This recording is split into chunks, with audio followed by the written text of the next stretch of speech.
Thank you very much for coming out this morning for the State of the City address. And I want you to know, at least my part, it's all about the tuna fish.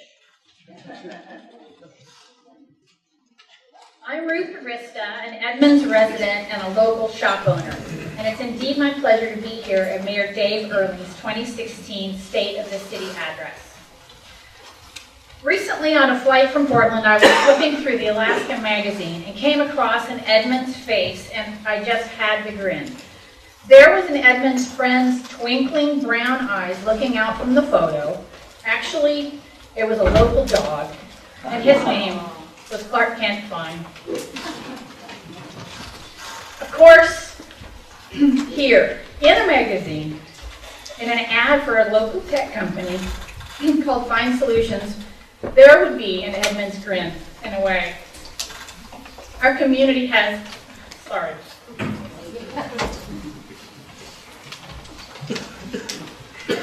Didn't like the dog at all. Our community has familiar faces all around, even in flight. On another trip following that, my wonder husband David and I saw another Edmonds neighbor during our hotel stay. That is just the way our city is. Friendly faces pop up. Spend some time in the shops or walking the waterfront or in our neighborhoods, and you recognize people. You stroll a bit, you get to know new people, see old friends, and find new neighbors. That is our community strength, our niche, a gift that all sorts of people give, each gift being unique. And our city is better because of it. That's why it comes down to the tuna fish. You see, on Tuesdays when I'm driving to work, I pass the Methodist Church. It is the Methodist Church. Good. No, I don't attend that one. And the Edmonds Food Bank. There, walking across the parking lot with an A-board sign in his hands, is Dr. Bob. He comes into my shop and also nudges me to show up at the wonderful Yost Pool for a summer morning swim. Bob is giving his energy on Tuesday for the food bank, and so is another friend, Jerry Hamilton. She greets people and makes sure they have a card if they need it, and though my work schedule doesn't allow me to be on hand, I can do something. Food and supplies are needed, and during grocery runs, I stock up on tuna fish, and I bring it by. Bob and Jerry and lots of other great people are on hand, giving their unique gifts right there in the food bank. What are your gifts? What is your tuna fish? It depends on your favorite parts of Edmonds. Do you love seeing the waving flags lining the streets during national holidays? You can be part of the Lions Club. That's one of the things they do. Or, if you have a business, you can call them, and for a few dollars each year, you'll have those flags in front of your own place. So if you love American flags, maybe this is your tuna fish. Some sunny days, Saturdays, we get to stroll the farmer's market, gathering fresh berries and giant flower bouquets. Behind the scenes are the folks, our neighbors, who voluntarily put it all together and run it. The Edmonds Museum members who mark out the booths, manage the vendors, and give up their summer weekends for this marvelous gathering place. They found their way to contribute. They found their tuna fish, and our city is the better for it. On better weather days, a bike ride into Edmonds would bring you past signs with other behind-the-scenes time given. Literally, there are signs. Directional ones that clearly, easily show which way the waterfront, the library, and the Center for the Arts. 7 or 8 years ago, Edmonds friends like Mary Kay at the bookshop and Kim from Reliable Floors and a few others began working on a business district. Many years of voluntary work and great work by the city staff and the council. The Edmonds Downtown Alliance is created in 2014. The city of Edmonds had the cool directional signs, but no room in the budget for the install. The Edmonds Downtown Alliance joins the effort, the installation happens, and these good resources have come together to finish. The Downtown Alliance is ED! Exclamation point. These gifts are cooperative efforts, voluntary efforts, create signs in plain sight. These folks give their unique gifts, and a bike has a parking place, a bright green umbrella keeps people dry, and a Christmas trolley cruises the street during the holidays. That is some tuna fish. People do good things behind the scenes all the time, and it makes Edmonds marvelous. At Christmas, Santa letters go into a red North Pole mailbox near the log cabin. A person helps Santa answer these because her mom used to. And other people do it now. Some letters are sweet, some letters are heartbreaking, but every single one is answered with pen to a paper signed. Each child hears from Santa. Edmonds is full of this. It is what keeps us resilient, what fights back in the face of odd, weird, bad actions, like a broken car window or mean criminals, the strength against this gray. It keeps us helping neighbors. Even though a knucklehead honks meanly and cuts someone off in the roundabout in downtown, you can see at the same moment a person stop their walk to help someone park, smiling and waving them into the curb. Even this little dollar can be your unique gift. When spent in a local Edmonds business, 75 cents of it comes back into the local economy, providing employment for your neighbors and friends, and sales tax that helps pay for the city signs. This dollar outside, 44 cents. Inside Edmonds, 75 cents, right back here for the friends and neighbors. That's a unique gift of community strength. So, choose your tuna fish. Bring food to the food bank. Sponsor Flower Basket. Join the garden club. Help the flowers in Edmonds corners look beautiful. Join a city community task force like the Highway 99 group. Become a member of Edmonds in Bloom with your big bad green thumb. Or become a seal sitter on the beach. Bring your office to serve beer at the Edmonds Chamber of Commerce. Taste of Edmonds Beer Garden, like Mike Meeks and Nancy Ekram and their fine crew. Remember Clark Kent, the soft-coated dog with the sparkling brown eyes? Had a heck of a tail wag. Though he's not around anymore, Clark was at the libraries like Edmonds and Snohomish on Saturdays volunteering. He and his dad, Dan, were part of Reading with Rover. A child with reading difficulty would feel more comfortable reading out loud to a dog. Clark was a great listener. He used his unique gifts to help children learn. Choose your efforts based on your own strengths, those favorite interests. Those efforts are what makes Edmonds. Choose your own tuna fish.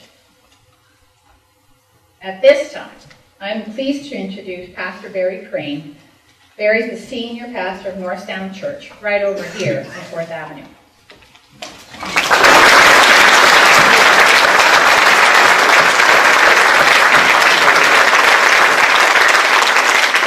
Good morning.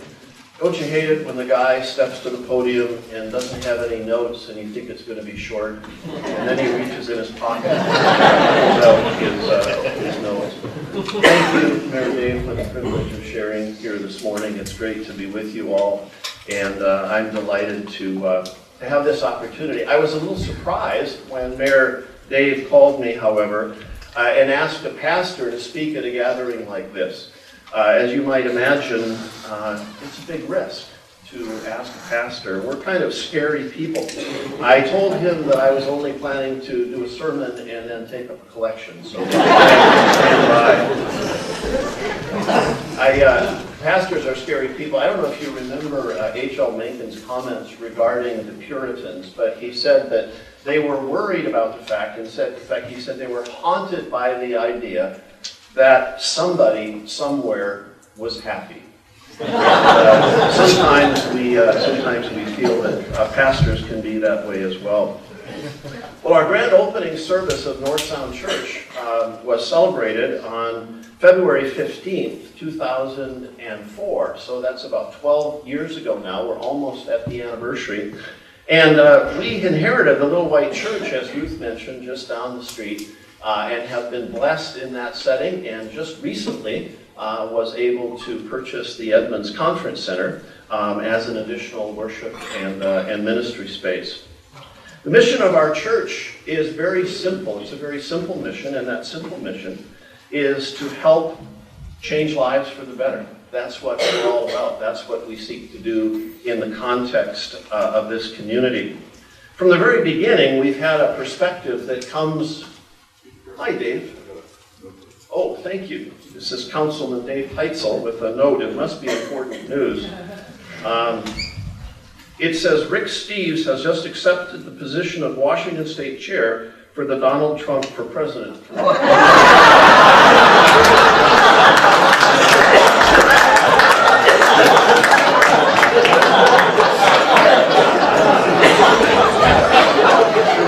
Don't print that in my Edmonds news.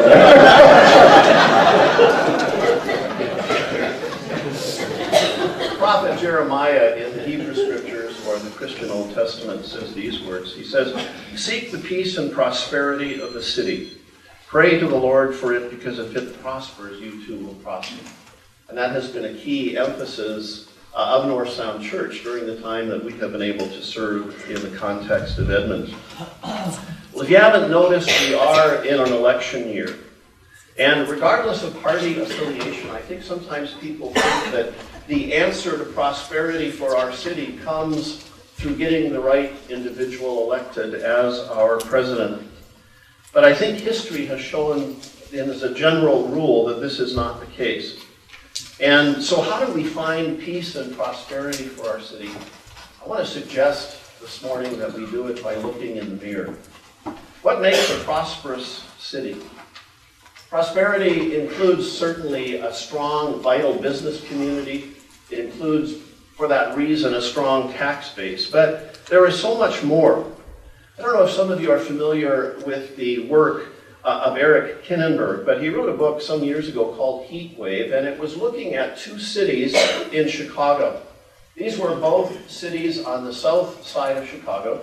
They were 99% African American, both of them. They both had a similar population of elderly people, and they both had similar high crime rates and challenges within the context of their communities. But during the heat wave that killed so many people in Chicago in 1995, the numbers of mortality in these two cities was dramatically different. In Englewood, it proved to be one of the most parallel places to live during this disaster, with 33 people out of 100,000 dying during that heat wave. But Auburn Gresham, another city with similar demographics, the death rate was only 3 per 100,000, and it actually was a better death rate than some of the wealthier suburbs in the north of Chicago. And Kleinenberg says this. He says the key difference between neighborhoods like Auburn, Gresham, and others are that are demographically similar turned out to be the sidewalks, stores, restaurants, and community organizations that bring people into contact with friends and neighbors. In Auburn, Gresham, residents walked to diners and grocery stores. They knew their neighbors. They participated in block clubs and church groups. During the heat wave, we were doing wellness checks, asking neighbors to knock on each other's doors. Ray Swanson, who has lived in Auburn, Gresham for nearly 50 years, says. He says the presidents of block clubs usually know who's alone, who's aging, who's sick, and what we always do, and that's what we always do when it's very hot or very cold here in Chicago. What does that mean for us here in Edmonds? Well, I think it suggests to us that there are some things that we need to be a great city. One of them is a strong government. And I truly believe that we have that. What a blessing to have a great city council. These guys not only spend hours on Tuesday evening, but also hours poring over their briefing materials in order to be informed about the decisions that affect our city.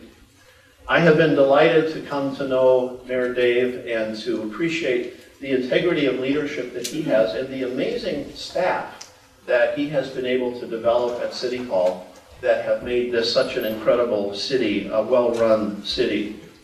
A great city also has a strong educational institutions, and we certainly have that with the Edmonds School District, and also strong businesses. And Edmonds is increasingly becoming a vital community. The mayor asked me to comment on changes that I have seen, and I think the most visual change, the most symbolic change is coming down to Edmonds in the evening. It used to be a sleepy little town, and now one struggles at almost any time of day to find a parking spot because of the great restaurants and the great businesses that are part of this vibrant community here in the downtown area. A great city also needs strong community organizations and churches, and as a faith community leader, I would like to take just a moment before I close to comment on faith communities. For those of us who are a part of faith communities, the benefits are fairly self-evident. That's why we voluntarily choose to be a part of a faith community.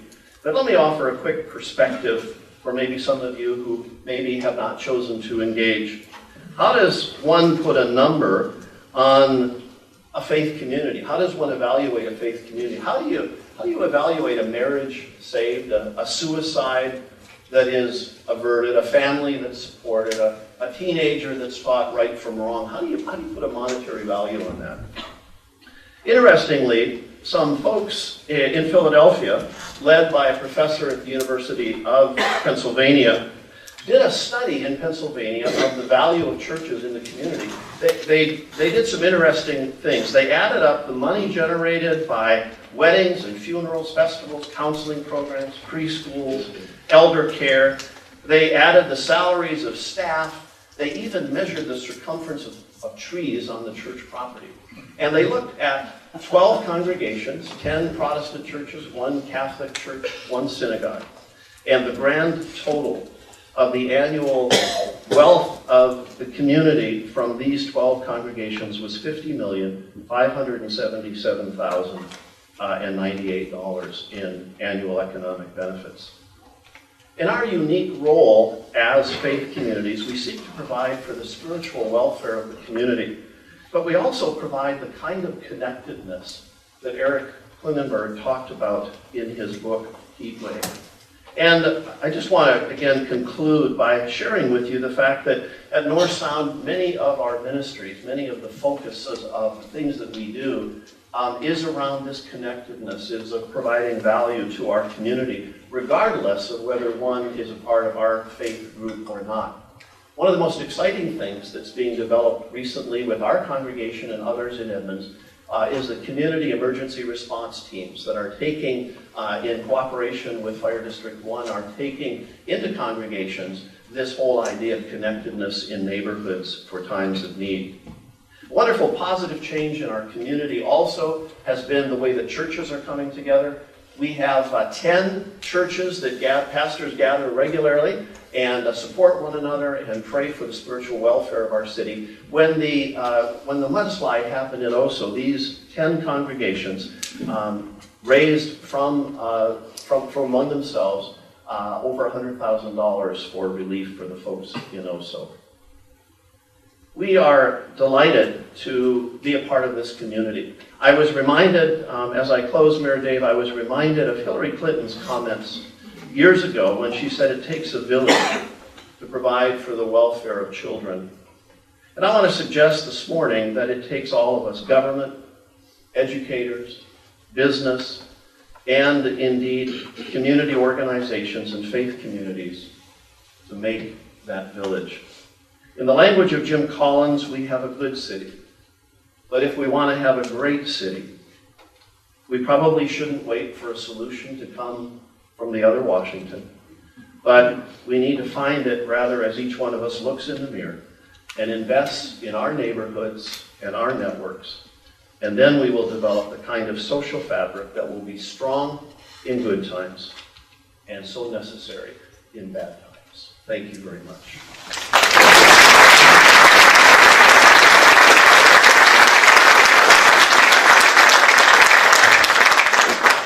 My privilege to introduce to you Mayor Dave.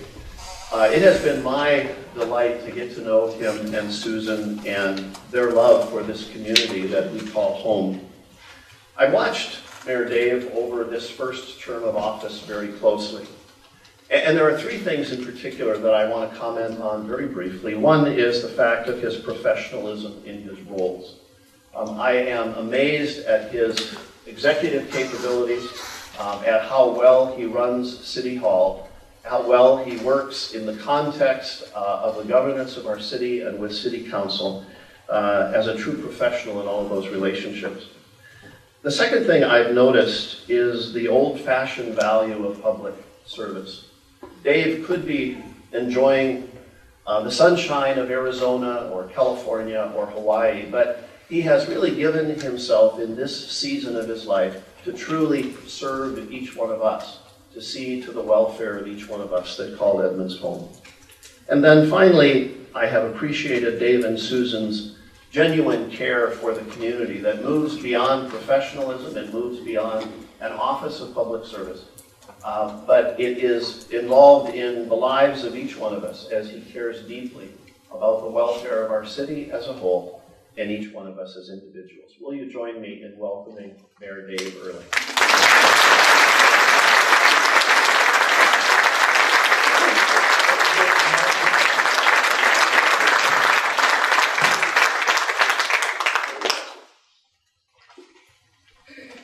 I want to be careful. I should have given Barry about 30 minutes, especially at the end when he was saying nice things about me. Well, good morning and welcome, and I'm just delighted to have such a full house this morning and so many people here that I see from the community, from the area, and also from the staff. It's great to gather us together once a year. And just talk about what's gone on in our city and what more we need to think about doing. If you would, I'd like to give both Ruth and Barry another round of applause for the time.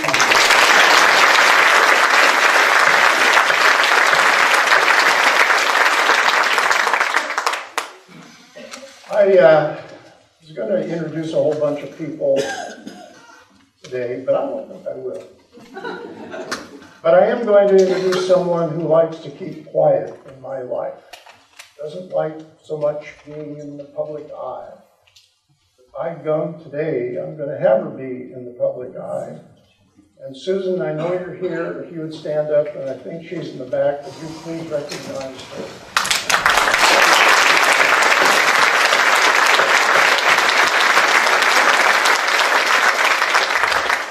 I'd also like to highlight that we've added some new city council members this last year.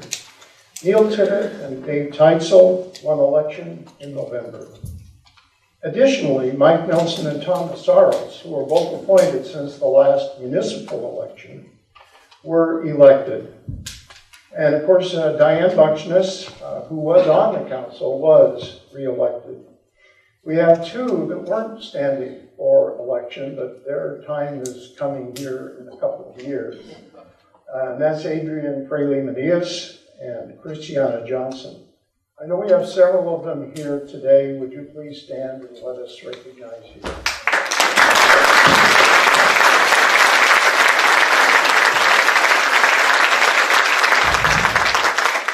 As you can imagine, I had the opportunity to hear several state of speeches every year. Not only at the federal level, but the state level and also locally. And they all have their own flavor. Some are long and full of messages, facts, sometimes humorous, sometimes full of fairly worrisome information too. Some are very uplifting, and some not so much. But many of them select a theme or a speech. I've never done that before, but what I'd like to do this morning is have you, when you leave, go out with one very clear message in your heads, and this is the theme.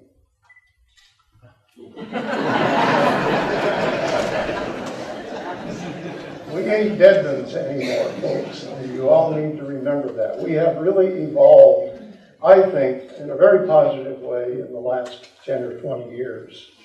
When I first came to Edmonds, it was in the late 70s, and I think we had a well-earned reputation at that time as Edmonds. Frankly, not a lot was going on. We had a nice, clean suburb of Seattle, attractive enough with our seaside setting. But in truth, not much was happening here in any age group, be they young or be they old. Kids and adults often went to other places when dining, for amusement, shopping, and any kind of fun before or after 6 o'clock, or on weekends. Symptomatic of that was when I found out that the Chamber of Commerce, our esteemed Edmonds Chamber of Commerce, didn't meet during the summer because it was too hot. I knew I was in an odd place at that time. But in the late 80s and into the 90s, the attitude began to shift here in town. Certainly the Chamber has been a leader in that regard. I think there may be still some remnants of it's a Edmonds kind of day, but it really has very little traction in our community anymore. Remember, though, that boring isn't always so bad. After all, we want to maintain the small town ambiance we value and is one of the baselines for success in the city of Edmonds. Let me, though, give you a couple of anecdotal observations which makes me understand things are, in fact, shifting. If you remember, 5 or 6 years ago, after 6 o'clock, we had a fairly quiet town. In fact, it was boring as hell. But look at the transformation that's happened in the last several years. It's really amazing to see. With the stunning variety of quality of restaurants downtown, or at the waterfront, the ECA, the Edmonds Theater, where we are this morning. We have yogurt shops, we have gelato shops, we have our parks. Suddenly, we are able to use the words for the downtown and business community as vibrant and alive. You maybe noticed some other changes. That's not the one I want. You may have noticed that we now have in downtown Edmonds a lot of baby carriages, a lot of strollers around town. I just find that to be fascinating and terribly encouraging. Or if you have been around downtown, we noticed that there are a number of children in all ages that are here much more frequently. Two things I'd like to call to your attention are the age demographics, which are shifting a bit, and parents now have more reason to come downtown with their children. It's a safe and fun place to be. Tell me, folks, does that look like Edmonds? Does this look like Edmonds? Does this look like Edmonds? I don't think so. And I can't tell you how many times over the last couple of years I've had parents in their late 50s and early 60s recount to me that their children, now in their 20s and 30s, used to go to Ballard, used to go to downtown Seattle, used to go to Kirkland for a night on the town. Now they love staying here in Edmonds so they don't have to drive far. And it is a very safe place. One last observation. We're becoming a daytime destination for more and more people as our reputation grows as a friendly place to be, shopping, restaurants, outdoor activities, and the arts. A destination for people to come for an afternoon or an evening to get away from the frantic pace of larger metropolitan areas and savor the small town experience. In the middle of all of the regional growth and expansion, the council and I pledge to keep that small town getaway feel we all enjoy and are committed to. Now let's get to a few factual and valuable traditional state of messages. How about a little financial and economic information? Bottom line, we have had a fabulous year in revenue this past year. With the improving economy, with some of the strategic decisions, frankly, we've made as a city, including deep budget cuts back in 2011. Our sales tax, property tax, real estate, excise tax revenues are up, and they're up dramatically. Just have a look at this. The important line, oops, is right up here. Sales tax, we had another $901,000 in increased sales tax this last year. And that's 2015 over 2014. 2014, frankly, was a fabulous year, but we've had this much improvement. Look here, too. This shows some of the same information. The one I'd really like to spotlight here, just for purposes of demonstration, is the retail automotive numbers that we have. I have people oftentimes say, oh my gosh, we don't need any more used car lots, we don't need any new car dealerships. Hey folks, I should be out recruiting cars. It's really, it's a tremendous advantage for our community. But this again gives you an idea of the sort of sales tax that was generated, where the areas they come from. And by the way, we can get you this information if any of you are interested in seeing it. Also, I'd like to highlight the fact that the real estate market here has been very good for the community. Have a look at this. Property values have been going up, and so that does increase the sales tax, the real estate property taxes that we do collect. Look at the far right-hand side, 2015 over 2014. We're generating $570,000 in additional revenue from that source. That means our property values are coming back. In fact, it's a very strong market. Here's another example. Take a look at this. Every time you sell your house or buy a house, there is a real estate excise tax that's collected. Look at that number on the far right-hand side. Over $800,000 in 1 year in increase. That's a powerful number. And it also highlights the fact that Edmonds has become an even more desirable place to live. After all, we are near Seattle, we are near Everett, we are near the east side, and South Snohomish County, frankly, is flourishing. Mix that with a gorgeous setting, great schools, and an arts and culture community, and our small town setting all add to the desirability of Edmonds, thus increasing our real estate values, but also increasing our lifestyle. Of course, we also have dramatic revenue. While we have the dramatic revenue increases, we also have dramatic expenses increase also. You know, I know that I've talked about this before. We have a highly trained and very qualified staff here working for the city. But they do get pay increases. And they also like to work here and have worked here for a long time, which means sometimes they have earned a fair amount of money. But it is fair, and we need to acknowledge that this high quality staff brings us a great benefit, and it truly does. I work with professionals every day. We cut staff pretty dramatically back in 2010, 2011, kind of a follow-on of the recession that we've gone through. This year, though, because of the improved economy, we have in fact added a few new staff members to better serve you, the public. This year's salary and benefits, just to put it out front, for 219 employees that we have, will be about $24 million. They've earned every penny of it, folks. In addition to that expense, I'll show you a little bit later about the sort of improvements that we've made and how we are spending some of the money. A couple of things I want to point out, though, that are still kind of a mystery to me. The Fire District 1, as you know, may not know, they're in the middle of their negotiations with the labor union again. We still don't know what our new number will be. They're actually in intense negotiation now. In fact, they've made it to arbitration. So we don't know what that's going to be. It's an unknown, but hopefully we'll know before too very long. The other thing I wanted to mention is I was in Olympia, well, actually 3 times in 6 days here a couple of weeks ago.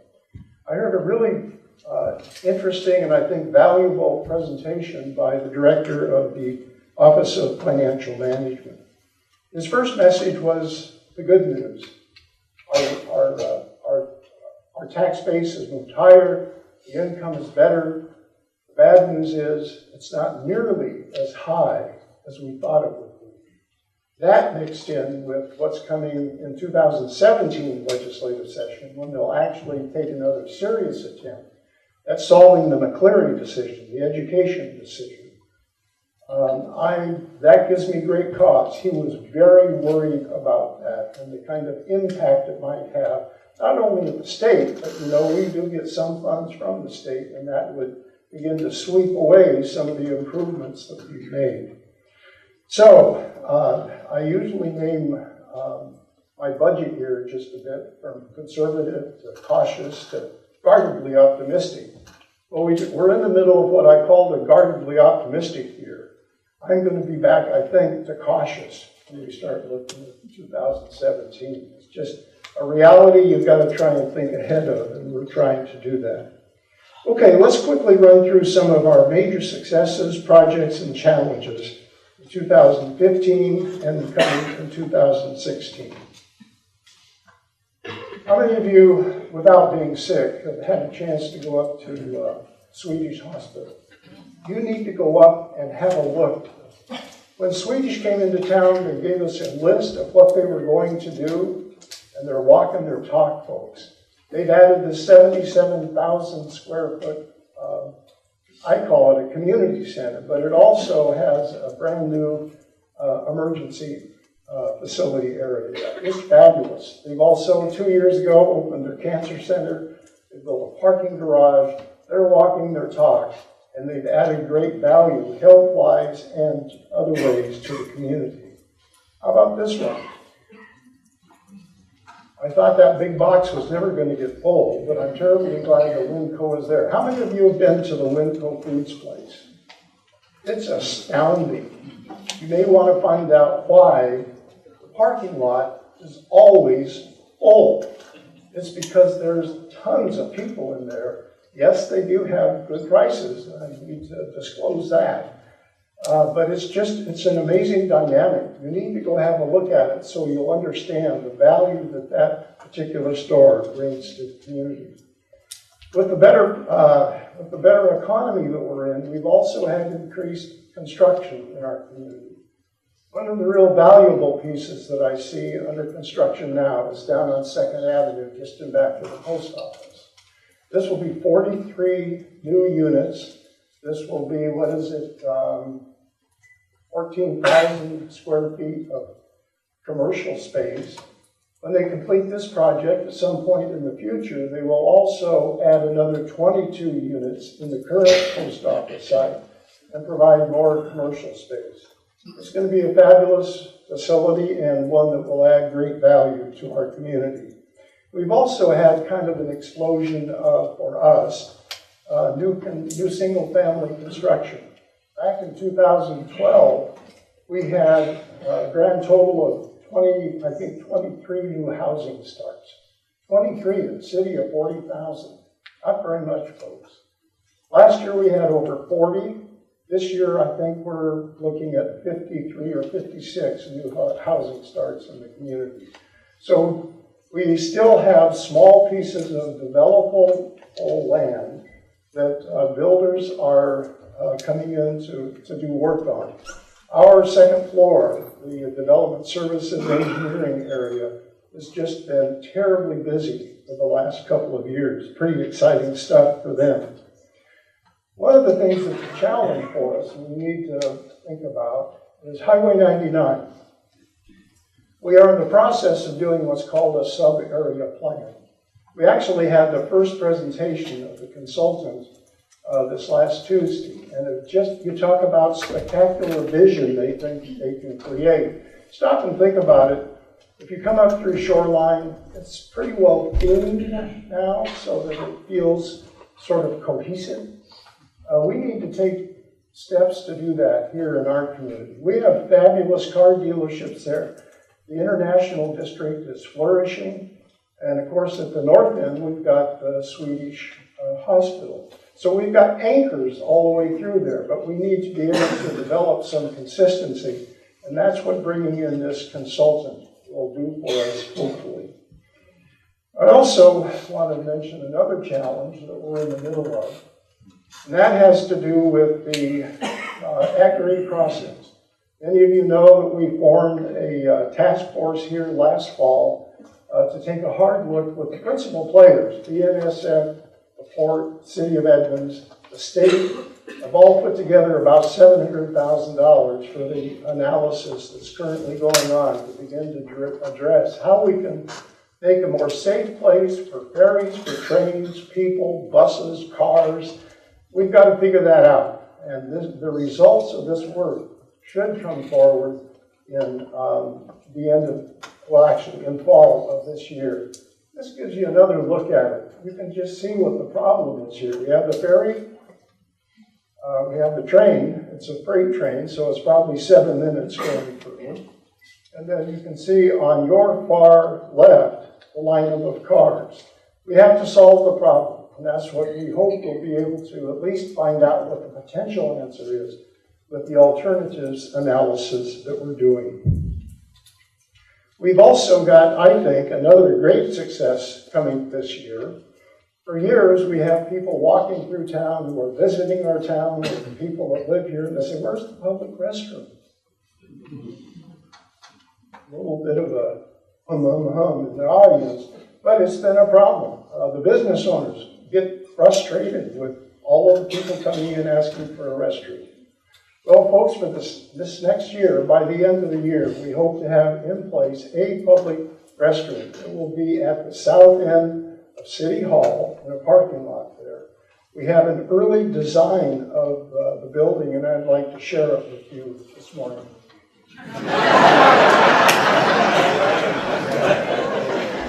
Well, maybe not.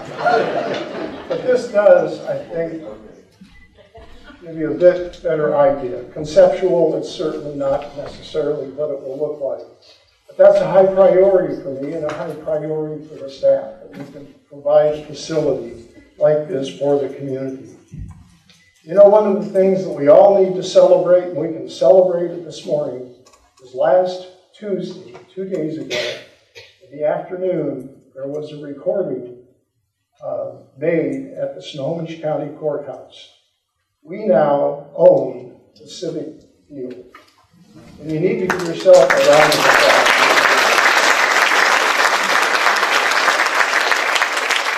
This is 8 acres of open space. We will spend the next year creatively looking at how we can best utilize that for the community. And I view it, I've used the word open space, it has to have that element in it for me. That's what this is all about. How many cities do you think have 8 acres in the heart of downtown? Not many, folks. This was a great decision that we made. And thanks to the cooperative work with the school district and the city council, we were actually able to close the transaction. Another major piece that we're working on, not quite as sexy as Civic Field, but if you've been out on Highway 99 in the area of 228, we in this community need to create more east-west corridors because we need to move people efficiently in and out of our community. We're doing a cooperative project with Mount Lake Terrace, and it will provide another east-west connector, and it will come out in Mount Lake Terrace at around their parking facility there, where Community Transit has their facility. If you've ever been across 220th, as an example, another east-west corridor, it can be miserable, depending on the time of day, trying to get through that area. Anyway, this should be finished, I think, if I'm right about this, Rob and Phil, in the next couple of months, as I understand it. Another project we'll be taking on this year is the intersection of 76th and 212. If you're not familiar with the area, we have over in this area is the high school, Burger King, and I think maybe that helps you put yourself where that spot is.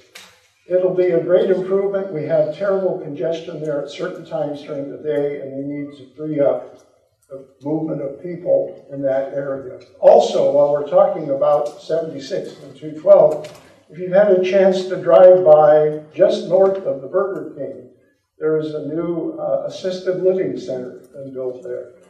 If you haven't seen it, and you think you know it from just driving by, you don't. Because if you go back on the property, you'll see it is enormously expansive. And it's a great addition to our community. If you go a couple of blocks to the east, you'll run into another new construction project. It's a memory care center that's going to go in just across from the Public Works site. Again, another tremendous improvement for our community. Perhaps a smaller improvement, we should mention though that we have put up a Facebook page this year. It's changed daily with the different departments that want to get new information out to the public. You need to get used to checking in there every once in a while. Also, we've made improvements on our website. If you haven't gone to the City of Edmonds website, you need to do that because you can find out a great deal of information about the city just by spending a little bit of time there. The council and I, just a couple of months ago, created a diversity commission. When I was doorbelling 4 years ago and did the 7,000 houses around the city, I got to tell you, I was just stunned at the changes that have come in the diverse population that have changed since I was on the council about 1,000 years ago. And there was really a team effort by the council and I to put together this diversity commission. They've been working now for a couple of months. They have the work plan in place and they're beginning to move forward. Another terrific success story, although not the city's, is Salish Crossing. Have you been by there just the last couple of days? They now have the hood off of that enormous thing that was out on the corner. It's the portico in the former Edmonds High School, which was just up the street here where the ECA is now. The developer there bought this thing, refurbished it, and put it back out. There are, and it's unveiled now, you should just drive by and see what it looks like. We have tremendous businesses going in there. We also have the Cascadia Art Museum. If you haven't been, how many of you been to that? You need to treat yourself. It's fabulous.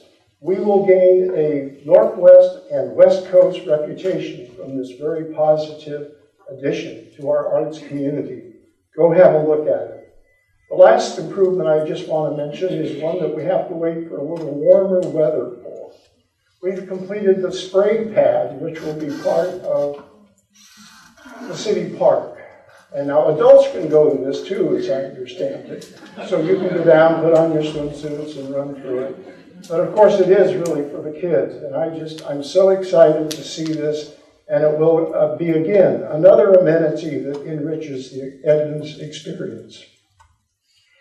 I want to take just a minute now, as I've done the last couple of years, to mention one of our staff members.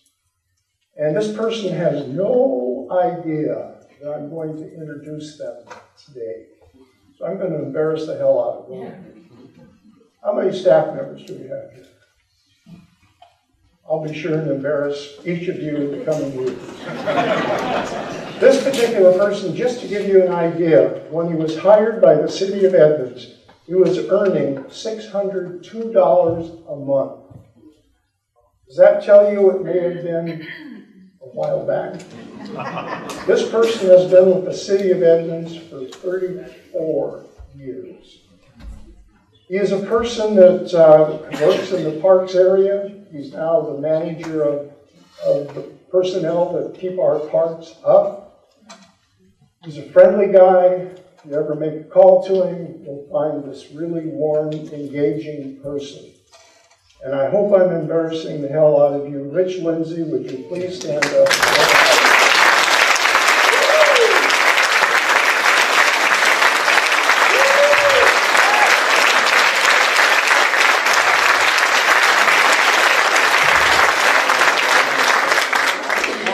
Years.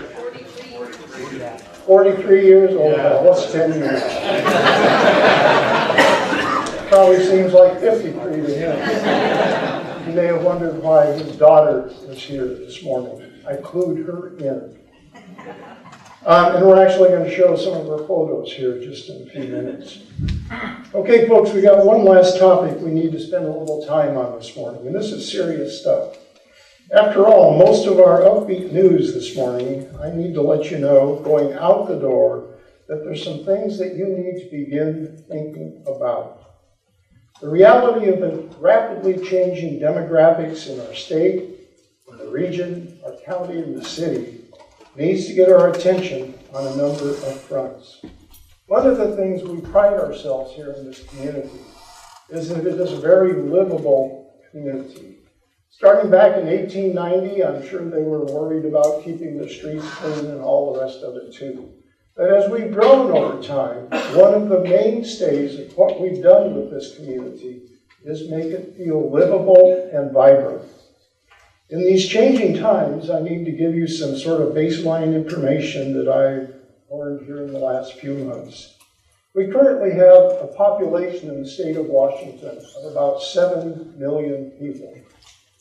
By 2040, we are projected to have over 9 million people in the state of Washington.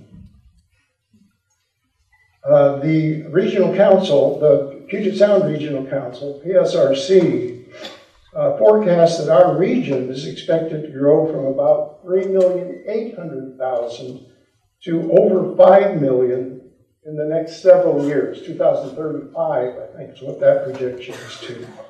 The county is expected to grow in that period of time from 750,000 to over 970,000 people. Little old Edmonds, which is, by the way, the third largest city in the county, is projected to grow by 2035 in the following way. Remember, though, we have already said that Edmonds is pretty well built out, but yet these are the predictions that PSRC is giving us to think about. By 2035, projected, we'd have another 5,500 people moving in with us here. We would be creating about another 1,000 jobs. The one that I still can't quite get my head wrapped around is another 2,500 housing units by 2035. Keep in mind that 2035 is still a ways out. We've got to start thinking about it, got to start planning how we're going to anticipate this sort of change going on in our community. Where are we going to put all of these people in the housing facilities that PSRC projects? And again, I would remind you that this is projected for a while out, but it's still change that we need to think about. I know many of us will think, well, we just won't let that happen. That's a tradition here in town right now. We're just going to stop the changes. The reality is we won't be able to build a fence around Edmonds similar to the suggested fence between Mexico and the United States. Or we understand the rumored effort of Canada wanting a fence between the U.S. and Canada to keep the Donald Trump supporters out of our country, out of their country. I have to make one political jab. We have to find, though, pragmatic solutions that make sense and at the same time improve our community. We're going to have creative solutions for the changes that are going to be coming, again, over a period of time. But we need to start thinking about that. When and where can we realistically begin to anticipate these growing changes, even if the projections are off by 10 or 20%? Where and how can we deal with those changes? Certainly, some of those are going to happen in the downtown area. It's inevitable. But we need to think differently than just what's going to happen to downtown, because we have these other very important communities scattered within our city. You remember several slides back we talked about Highway 99. To create more retail space, to create more housing units, to create more jobs, this is an area that we really need to focus on. It's an important part of our community, and we too often think, oh, it's just the bowl, it's just the bowl. I've got neighborhoods all over this community that I think are equally important.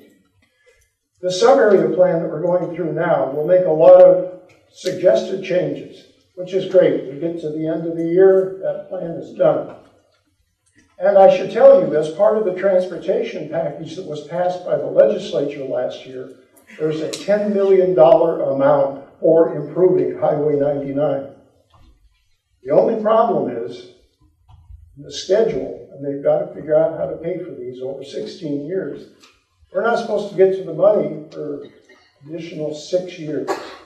So one of the efforts that we're going to try and do, and have been working with our state legislators with, and the reason I was in Olympia 3 times in 6 days, is to get them to pull some of that money forward so that when we get to the end of the planning time, we can begin to use some of that money to continue the improvement. How deadly would it be to finish this plan, wait for 6 years to begin receiving the money, which, by the way, we couldn't spend $10 million in 1 year, but we'd probably have to do a new plan by then. So it's kind of a common sense approach, and our legislators are trying to help, but it truly will be a challenge. Other places that we could do some of this improvements to bring in more housing, to bring in more jobs and more retail would be areas like Westgate, would be areas like Five Corners, also Perrinville, also Furdale Village. We need to really take a look at each of those neighborhoods and see how we can move our community forward utilizing them. I think that this is the place to start. Some of it downtown, Highway 99, Westgate, Five Corners, Perrinville, Furdale Village. Those are the areas that we can think about how it is we want to do some of those improvements to bring in the numbers that the Puget Sound Regional Council is projecting for us. There's 3 more large issues I need to have you think about. Not today so much, but we need to get these on our radar screen. With the growth that's coming, there will be other kinds of changes that happen in our community. Here's 3 areas that I need to have you think about. First one is affordable housing. Highway 99, some of those other communities that I've mentioned, is an area that our consultancy overnight said this is probably a great place to be thinking about putting some of those improvements over time. The other one we've got to think about is the whole idea of homelessness, the whole idea of the mental illness crisis we've got going on, and substance abuse. We can't continue the fine tradition of arresting people, putting them in jail for a day or 2, and returning them back out in the street again. There's a number of cities, obviously throughout the West Coast, but especially here in South Snohomish County, we're finally starting to pull together groups of people to talk about this with some of the other cities. This isn't something we're going to solve by ourselves, but we're going to have conversations about how we can work together to begin to address some of these problems. The third one I want you to think about is the sea rise. You know, sometimes, and I'm a moderate Republican, there's 4 of us left in the state. But, you know, those of us who can't deal with the fact that there is climate change, that there will have to be changes made, this is an issue in front of Edmonds. We have a great seaside setting here. How is it that we're going to anticipate the change that we may have to make to address higher tide or higher sea level? That's an important thing that we're just going to have to take on. These 3 are all big issues again, but will take longer time for discussion than this morning. You know, I hope by the fact that we've gone through the last, 25 minutes or so, talking about the changes we've seen in Edmonds, to see the improvements we've made in Edmonds, the better financial news that we have in Edmonds, I hope you can truly walk out and say, this ain't Edmonds anymore, folks. We are an alive and vital community that needs to be sure that we take care of ourselves. So in summary, we've heard great remarks from Ruth, we've heard great remarks from Barry. I hope that you've been able to establish in your minds that we ain't Edmonds anymore. I've tried to give you some information on what I see as a strong and improving financial position, but we have some worrisome pieces too that we need to think about. I've also given you a quick review of the successful projects and the challenges that we still have facing us in our community. I've tried to give you a snapshot of what the state, region, county, and community will face in the coming years as we deal with the reality of change. In closing, though, let me remind you of what I believe we as a community will continue to seek and maintain. First of all, it's the sense of community that Edmonds has. Edmonds has the sense of community, has always had the sense of community. In fact, I believe it's the core strength of our community. We need to be sure that the livability that we're experiencing now will continue on for the next generation so that our young man on the right-hand side there has the same shared experience that we have now in our community. We all need to get off our rear ends and move. We all need to make sure that we're healthy. We need to exercise. You see people out walking all the time here in our town. It's a great message that you send to the other community members as they come through and they see you riding a bike, or you're maybe even at the gym, or you've got your yoga class going. We need to take better care of ourselves, and I think that that's really a coming need for our community.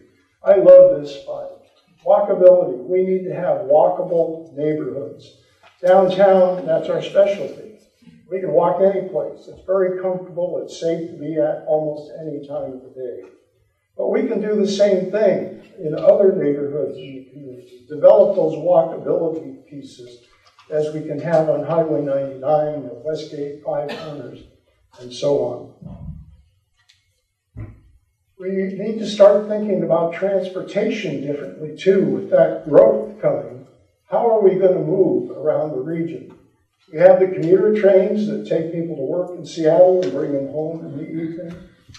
Community transit has a fabulous bus network in our community. The Swift line that runs on Highway 99, by far the highest ridership of their work. And at the same time, you need to think about all of those people on that transit. If they weren't there, they'd be on where? They'd be in a car. And the congestion would be even worse, so they're a great amenity. And then by 2023, still a ways away, we will have a light rail line coming into Linwood. And that's why developing the east-west corridors that I mentioned to you is so terribly important now. Moving people to those places where the mass transit can take place. It's an important issue that we need to sometimes redefine what we do. Getting back to home, though, the heart of our community, besides all we've talked about, really is the park system. Carrie Height is building her empire. Let's face it.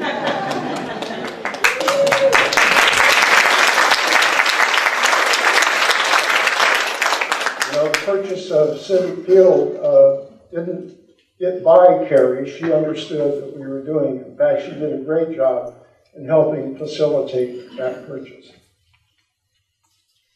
Some we don't talk about very much. We have wildlife here in our community. At the waterfront, the marsh, our parks, streams. We need to think about that and how we take better care of our natural resources like that. Of course, the waterfront is the real prize. You need to get to the water. You need to have the views. You need to get to the beaches. That's part of what really drives our community. Let me think. All of these pieces really give us the unique opportunity to remain a community many other cities, frankly, would like to emulate. We are a prize here, folks. And I know that sounds corny, but it's the truth. I know that that is your goal, and I know that it is also my goal. We need to make sure we treasure this community and keep working to enhance it. In closing, I just simply need to let you know once again what a distinct honor it is to represent your city as mayor. Thank you very much.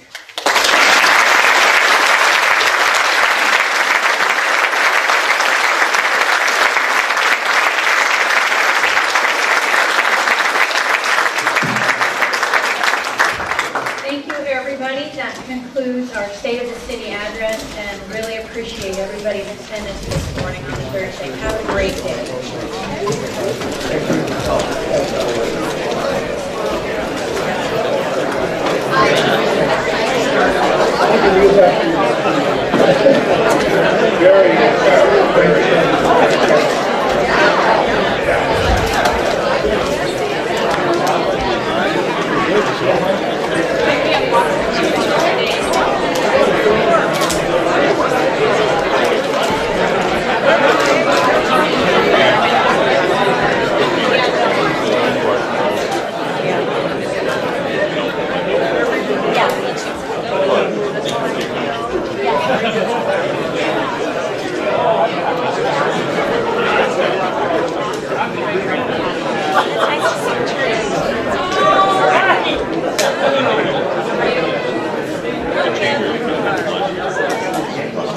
Hi, how are